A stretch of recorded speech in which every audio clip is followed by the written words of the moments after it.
Former Iran diplomat says there will be no new deal with U.S. A former Iranian diplomat, Hassan Kazemi says Tehran intends to create a new regional security and cooperation order and strengthen its allies. In an interview with Diplomat online, he said that this policy is based on collective security in the region with the participation of regional states, without the presence of the United States.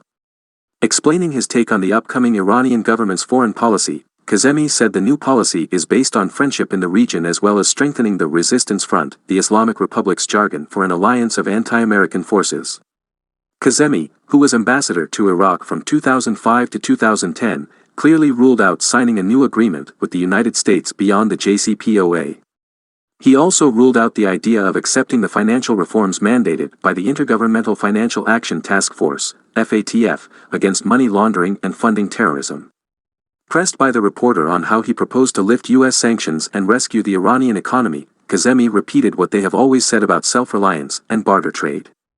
The presence of foreign forces in the region, particularly the interventions by U.S. forces in regional countries, has led to tensions and insecurity. Adding that Iran's new foreign policy priority under President Raisi is boosting ties with regional states, Kazemi said in the 82-minute-long interview that Tehran will attach special priority to improving its ties with Saudi Arabia as the most important regional state. Asked if the improvement of ties with Riyadh is linked to the negotiations over reviving the 2015 nuclear deal, JCPOA, Kazemi said the two matters are two separate issues. Iran has said that it will not include its regional ties in the negotiations over the nuclear issue. Including it in negotiation over a new deal means imposing something on Iran the U.S. has failed to gain through other means.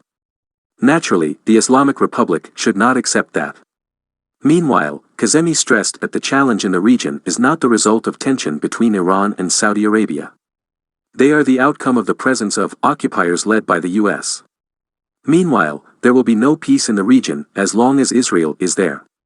He also said that there is no indication that the Biden administration is looking for peace in the region.